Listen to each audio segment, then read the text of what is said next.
बहुत बहुत धन्यवाद माननीय प्रधानमंत्री।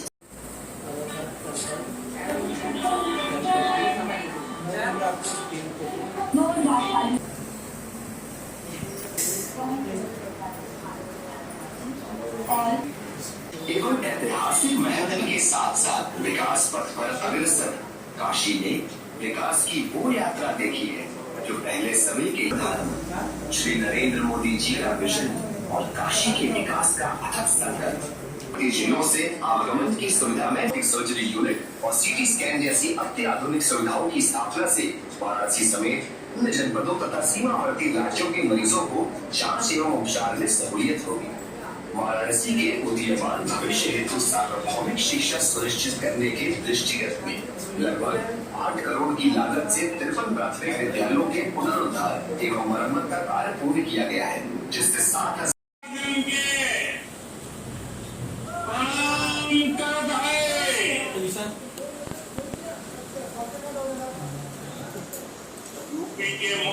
देंगे।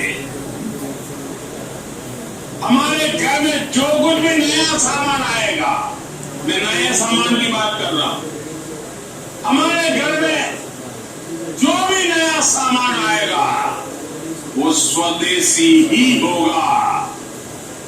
ये जिम्मेदारी हर देशवासी को लेनी होगी। और मैं आज मेरे व्यापार जगत के भाई बहनों से विशेष आग्रह करना चाहता हूं। मैं मेरे दुकानदार भाई बहनों से आग्रह करना चाहता हूं, जब दुनिया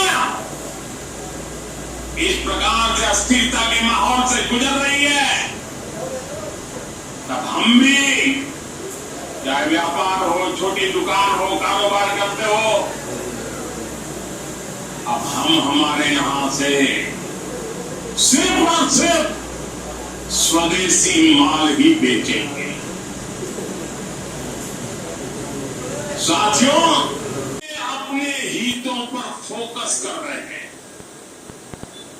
अपने अपने देश के हितों पर ध्यान केंद्रित कर रहे हैं। भारत भी दुनिया की तीसरी सबसे बड़ी अर्थव्यवस्था बनने जा रहा है। इसलिए भारत को भी अपने आर्थिक हितों को लेकर सजग रहना ही है। हमारे किसान, हमारे लघु उद्योग, हमारे नौजवानों के रोजगार, इनका ही हमारे लिए सर्वोपरि है। सरकार इस दिशा में हर प्रयास कर रही है, लेकिन देश के नागरिक के रूप में भी हमारे कुछ दायित्व है। और ये बात सिर्फ मोदी नहीं, हिंदुस्तान के हर व्यक्ति ने दिन में हर पल बोलते रहना चाहिए। याद रखना, 4.25 लाख करोड़ रुपए किसानों के खाते में भेजे जा चुके हैं। जरा आप मेरे साथ बोलेंगे कितने? 4.25 लाख करोड़। कितने कितने कितने?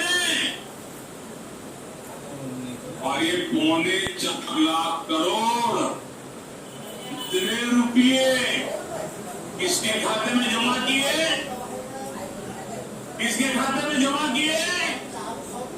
मेरे किसान भाई बहनों के खाते में जमा किए। यहां यूपी के भी करीब 2.5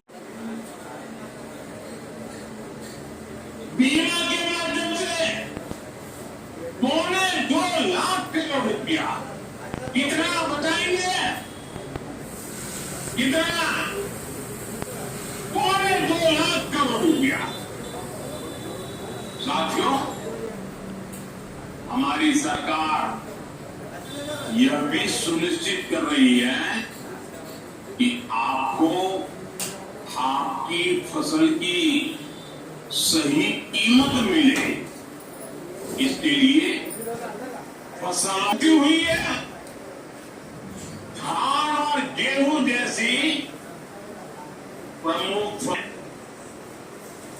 महिलाओं की भागीदारी बढ़ाने पर भी है। हम लखपति दीदी अभियान चला रहे हैं। हमारा लक्ष्य देश में 3 करोड़ लखपति दीदी बनाने का है।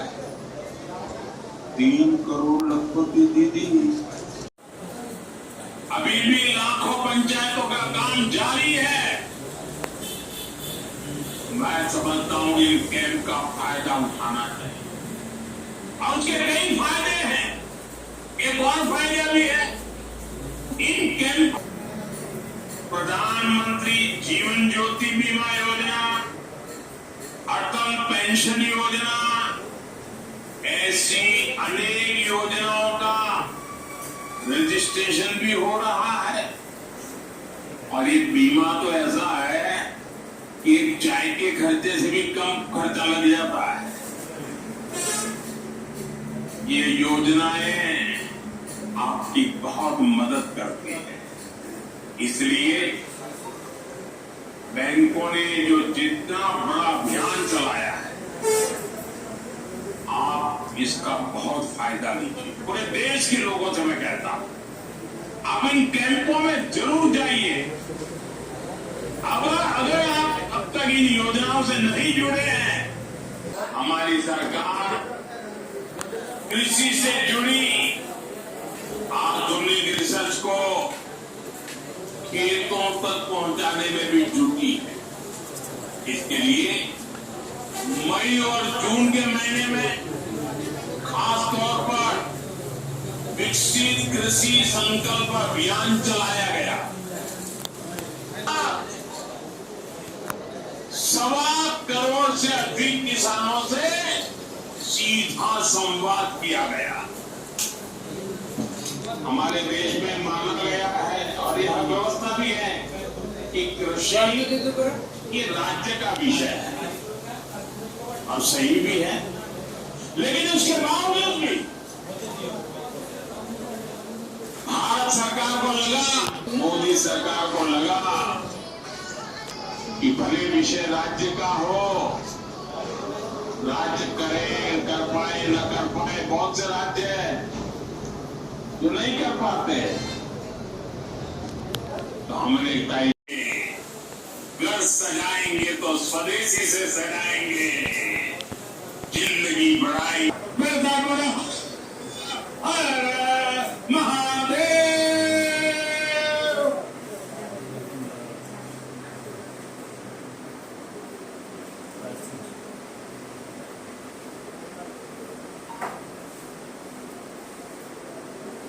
बहुत बहुत आभार।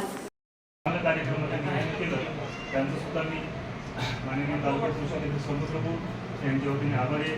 तसेच आपल्या कार्यालयातील कृषी अधिकारी सन्माननीय कुलदेकर साहेब यांनी सुद्धा या कार्यक्रमाला हातभार लावला, त्यांचं सुद्धा आभारी आहे। आणि समस्त ग्रामपंचायतमधील सदस्यगण व गावातील सन्माननीय शेतकरी बांधव व महिला भगिनी या ठिकाणी उपस्थित राहिले। या कार्यक्रम छान व्यवस्थितरित्या पार पडला। त्या कार्यक्रमाला आपल्या सन्माननीय सहाय्यक कृषी अधिकारी साहेब यांनी सुद्धा या कार्यक्रमाला उपस्थित राहते आणि सर्व शेतकरी बांधवांना एकत्रित गोळा करून आजचा कार्यक्रम यशस्वीरित्या पार पडला। आपण सर्वांचं मी तालुका कृषी अधिकारी कार्यालय खूप आभारी आहे। आणि आजचा हा प्रधानमंत्री सन्माननीय कृषी सन्मानाचा कार्यक्रम या ठिकाणी समाप्त झाला।